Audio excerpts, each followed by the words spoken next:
Matthias Kahle, 7-time German rally champion at his workplace, a Skoda Octavia WRC.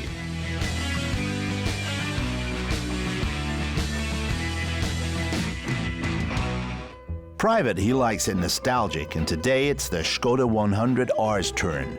The coupe, built from 1970 to 74, had 118 horsepower as a rally car. This 110R delivers a road-going 62 horsepower. Beginning of the 70s, and the tail spinners from the Czech Republic also belong beyond the Iron Curtain to the rally elite. But the performance of the Czech sports coupes is as far removed from those of modern rally cars today as Prague's away from Monte Carlo.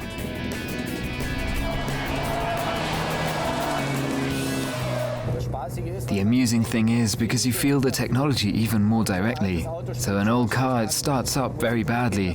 You have to make the effort to get it going. The steering is heavy, the gas is difficult. You have to sympathize, not like with a modern car where you simply use the car.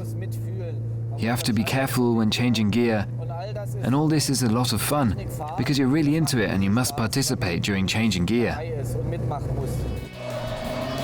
The 1.1-liter four-cylinder engine of the Škoda 110R sits behind the rear axle. This ensures good traction. Playfully, Kahle brings the small Czech into the drift.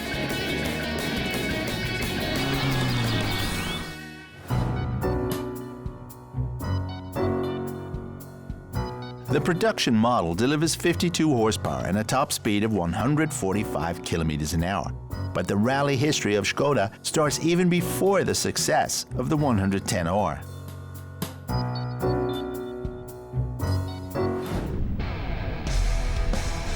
The German professional rally driver is always in search of rare Škoda classics and came across a special rally Octavia.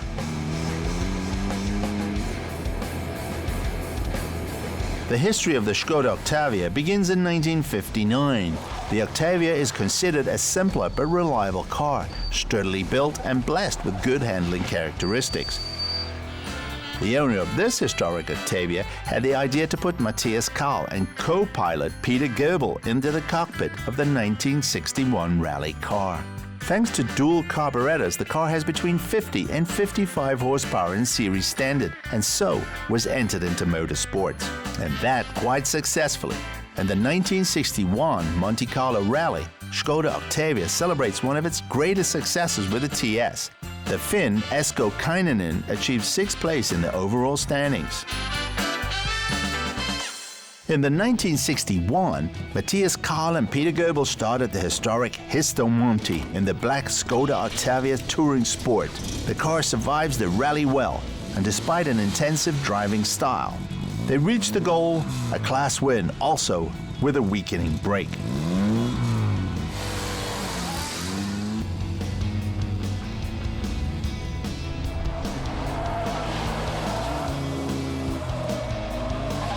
Co-pilot Peter Goebel knows the classic car scene very well, driving his first historic rally with Walter Röhrl and offers training courses for rally newcomers. Surprising for both, how much fun a trip with the great-grandfather of their rally cars can be.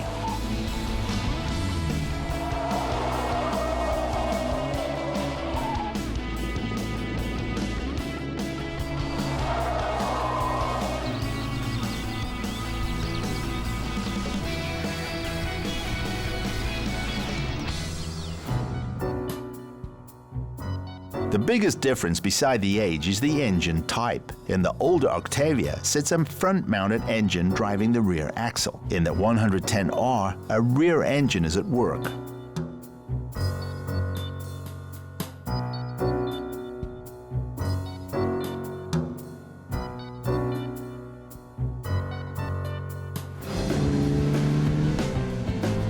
Only those who master the game between the steering wheel, accelerator, clutch, and gears can refine their driving technique. A small rally driving lesson from the master, Kahle.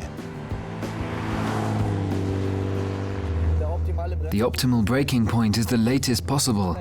The very first thing that one always does is brake to reduce speed, and then you have to act according to the situation. So either take your foot off the brakes again so that the wheels are rolling again, and you can be evasive, or continue on the brakes and be as slow as possible before it then crashes.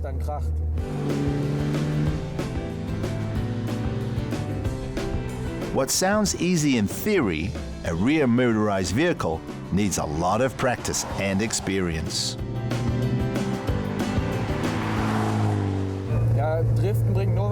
Drifting only helps if it's used to steer the car or to brake. The optimal solution is to position the car sideways before curves and go into the curve sideways and then just drive away.